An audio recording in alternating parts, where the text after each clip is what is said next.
From Birdman dropping over $1 million on a solid gold throne,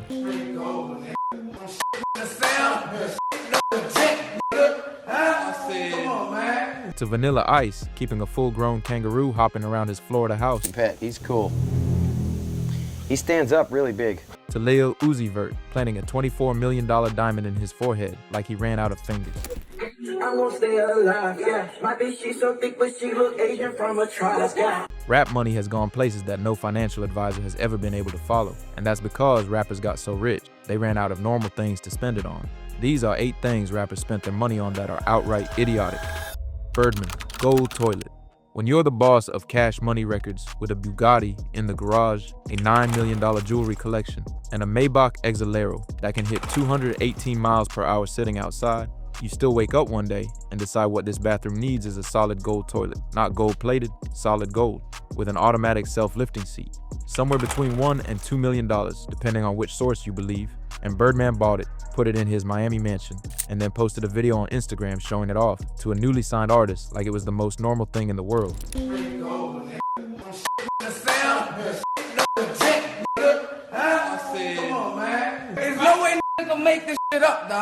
What made this hit different is that the video dropped right in the middle of Birdman's $51 million lawsuit with Lil Wayne. Carter V was being held back. Wayne hadn't been paid, and while all of that was playing out publicly, Baby is on Instagram, giving bathroom tours. The toilet became the visual for everything people already believed about Cash Money. Gold fixtures for the boss, no royalties for the artists. This wasn't a one-time thing either.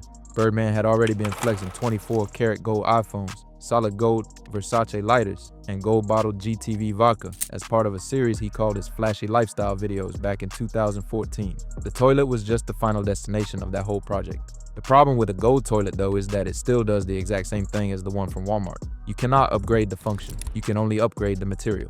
Birdman looked at that fact and spent $2 million on it anyway.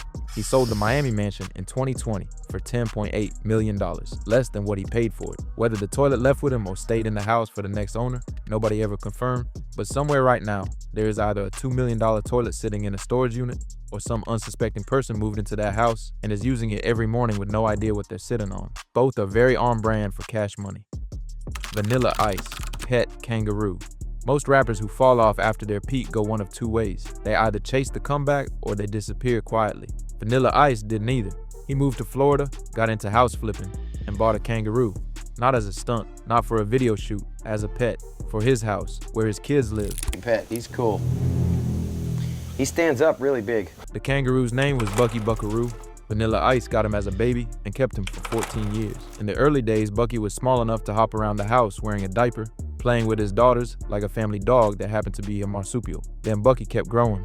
He eventually hit 5 feet 10 inches. At that point, Vanilla Ice did the sensible thing and moved him to a farm in Port St. Lucie, along with his 2 companions, a pot-bellied pig and a goat named Poncho. In a 2011 interview, he described Bucky's living situation with complete sincerity. He's spoiled rotten, he has his own enclosure, and a female pot-bellied pig in there who is his lover. Kangaroos will hump anything. I think the pig likes it. There's also a goat in there who he grew up with, but they're just friends. That's a direct quote from a real interview that a real person gave. In 2004, the situation escalated. Vanilla Ice's daughters forgot to lock the enclosure. The goat, Poncho, head-butted the door open, and he and Bucky walked straight out of the property.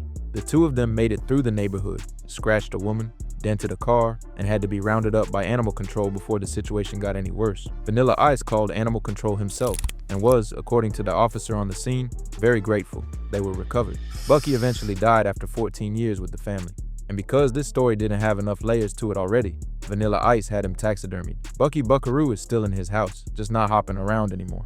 The thing about this one is that there's no flex angle here. Vanilla Ice wasn't buying a kangaroo to show off on Instagram or make blogs. He genuinely just wanted a kangaroo, got one, loved it for 14 years, and when it died, he had it stuffed so it could stay in the house.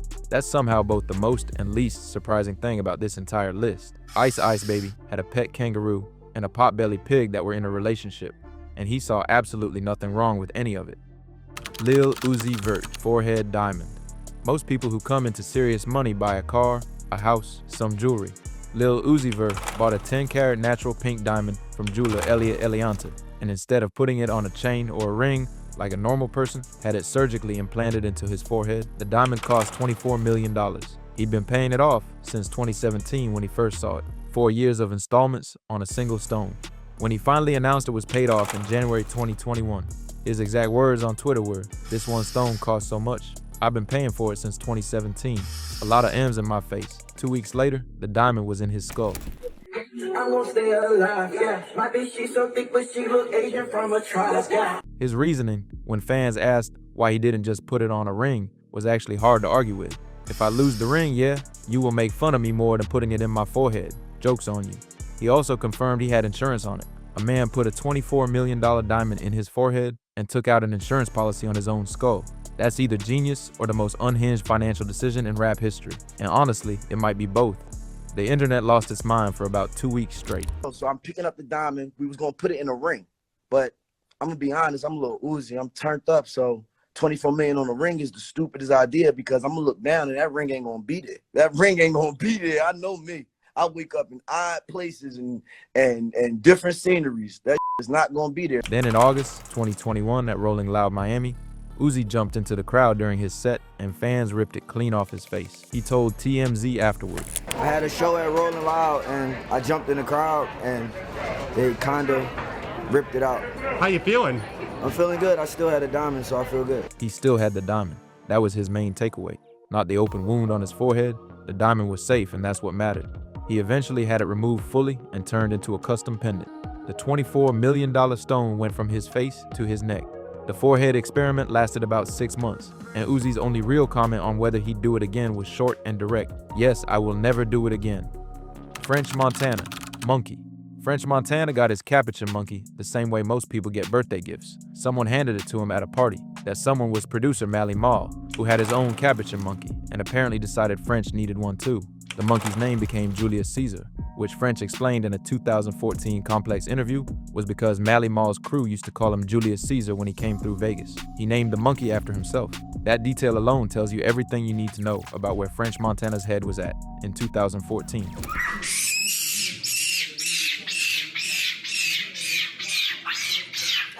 Julius Caesar was a capuchin monkey, still in diapers when French got him, flying on private G5 jets and sleeping in French's bed within weeks of arriving. He also mentioned that when he first got Julius, he told the interviewer he'd just bought his first $5 million house. So in the same breath, new mansion, monkey in diapers, private jets, peak 2014 French Montana. Julius became a full celebrity in his own right. By 2016, he'd appeared on the cover of XXL's digital issue alongside French, a capuchin monkey on a magazine cover. Animal rights organizations weren't as entertained. Born Free USA ran a campaign pushing French to surrender Julius to a sanctuary, arguing that capuchin monkeys suffer in domestic environments no matter how many G5 flights they take. French eventually parted ways with Julius, reportedly sending him to a facility where he'd be better looked after. In 2018, French went to visit Julius at the sanctuary, and the reunion was filmed. 4 years after getting the monkey as a birthday gift, French Montana is on camera having an emotional moment with a capuchin he used to change diapers for. Julius, for his part, seemed to remember him. Whether that makes the whole thing wholesome or just deeply strange depends entirely on your perspective. What's wild is that before Julius, French had rented 2 baby tigers for a party, something he admitted in the same Complex interview he did while high. The monkey was the more responsible choice. That's where the bar was. MC Hammer, racehorses. In 1991, MC Hammer was the biggest rapper on the planet. You can't touch. This had gone diamond. He'd sold out arenas worldwide. His net worth was estimated at $33 million. And what he decided to do with that money was open a thoroughbred horse racing stable in Oakland called Oaktown Stable and fill it with 19 racehorses, one of which cost him $1.2 million on its own. Not one horse, 19. The horse racing world is one of the most expensive hobbies a human being can have. Training fees, veterinary bills, jockey contracts, stable maintenance. It bleeds money even when everything goes right. When it goes wrong, which it almost always does, it bleeds faster. Hammer didn't just dip his toe in either. He went full ownership, hired staff, entered races, and had genuine ambitions of running a horse in the Kentucky Derby. Sports Illustrated ran a feature on it in 1992 called "This Colt Got Rap," which tells you everything about how the mainstream press was receiving this particular business decision. The horses never paid off. None of them became the kind of champion that could justify the investment, and the operating costs kept stacking up year after year. But the horses were only part of the problem. Hammer was simultaneously running a personal staff of over 200 people, dancers, bodyguards, cooks, assistants, essentially an entire operation built around maintaining his lifestyle at peak level. He'd also built a $12 million mansion in Fremont, California, with a gold bathtub, a baseball diamond, and a recording studio on the property.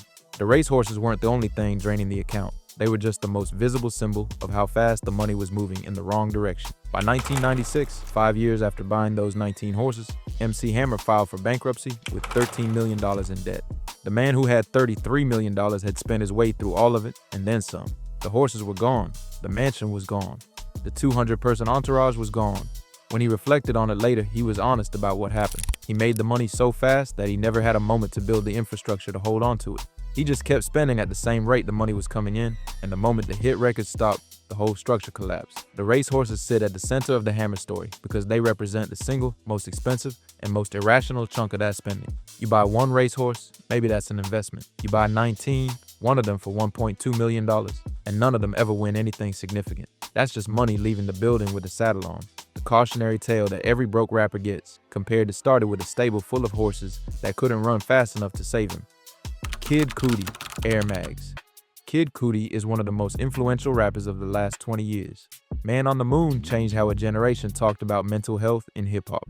He's responsible for a sound that half of modern rap is still borrowing from. And in 2011, he went on Conan O'Brien's show and casually revealed that he had bought 5 pairs of the same sneaker. Not 5 different sneakers, 5 pairs of the exact same shoe.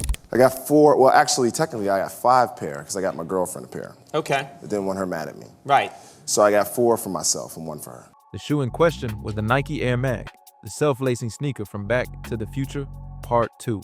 Nike released a limited run of them in 2011 through a charity auction to benefit the Michael J. Fox Foundation for Parkinson's Research. They were never meant to be a regular retail product. They were a cultural artifact in shoe form, and the auction drove prices up to around $9,000 to $10,000 per pair. Cudi bought 5 of them.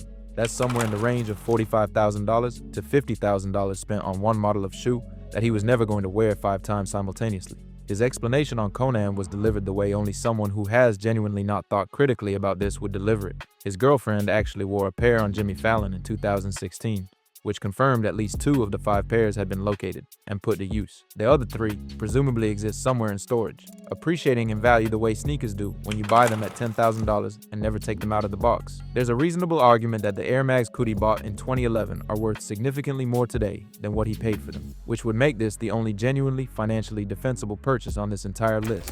But that's not why he bought them. He bought them because he wanted them, then kept buying them because nobody in his circle apparently said stop. The Air Mags became a status symbol in rap collector culture partly because of how Cudi talked about them. Owning 1 pair meant you had taste. Owning 5 meant you had a problem, and enough money that nobody was going to call it that. Post Malone, diamond teeth. Most rappers who want to stand out go for a chain, a watch, maybe a grill. Post Malone looked at all of those options and decided what he actually needed was to have 2 diamonds surgically embedded into his canine teeth. Not a grill you take on and off, permanent diamond fangs built into his actual mouth. In June 2021, celebrity dentist Thomas Connolly, who goes by the father of diamond dentistry on Instagram, which is a title he gave himself but has since fully earned, posted a black and white portrait of Post Malone showing off a new smile. The caption read, Post Malone completed his $1,600,000 smile reconstruction last weekend. $1.6 million on teeth. The full procedure involved 28 units of ceramic restoration across his entire mouth. Basically a complete rebuild of every visible tooth using natural porcelain veneers. Then on top of that, 2 pear-shaped diamonds totaling 12 carats were permanently set into his upper canines. 6 carats per fang. For context, the average engagement ring is just over 1 carat. Post Malone has 6 carats per tooth on 2 teeth in his mouth. Connolly, cosmetic dentist Naoki Hayashi, and jeweler Isaac Balcour at Angel City Jewelers all worked together on the project. It took a full weekend. The result looks exactly like what you'd expect $1.5 million mouth to look like. The diamond fang situation has created ongoing maintenance issues that Post has been surprisingly open about. In a 2023 Esquire cover story, he opened the interview with a story about almost losing one of the fangs down a drain in Rome after a show. He'd been eating late night food, felt something pop loose, and spent the next few minutes fishing a $600,000 diamond tooth out of a drain using a plastic pizza tripod as an improvised hook. He got it back, had it reset the next day, and kept moving. Later in the same interview, he popped the other one loose at a steakhouse. The thing about Post Malone's teeth is that unlike almost everything else on this list, there's a coherent logic to it if you squint hard enough. He'd already spent years covering his face in tattoos. The diamond teeth are consistent with a guy who has been treating his body as an ongoing art project since before he was famous. The $1.6 million price tag is still completely insane. but at least it fits the brand. It's not random. It's Post Malone looking in the mirror and deciding the face needed more diamonds, which given everything else going on with that face is actually a reasonable editorial decision. Tyga, the Tiger. Tyga named his tiger Maverick. He got him as a cub, kept him at his California home, and told anyone who asked that he had the proper licensing to own a full-grown tiger in the state of California. He did not have the proper licensing to own a full-grown tiger in the state of California. TMZ broke the story in 2014. Tyga was on Young Money at the time, the flashy image was everything, and a pet tiger was exactly the kind of move that fit the aesthetic. The problem is that California has some of the strictest exotic animal laws in the country, and keeping a tiger without a valid permit is a criminal offense, not just a fine. Tyga's camp claimed the paperwork was in order. The paperwork was not in order. He surrendered Maverick to lions, tigers, and bears, a non-profit big cat sanctuary in San Diego, after authorities made clear the situation wasn't going to resolve itself quietly.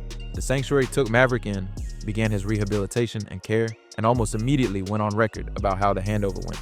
The director told TMZ that Tyga never thanked them for taking the animal, never called to check on him, never contributed financially to Maverick's care after dropping him off.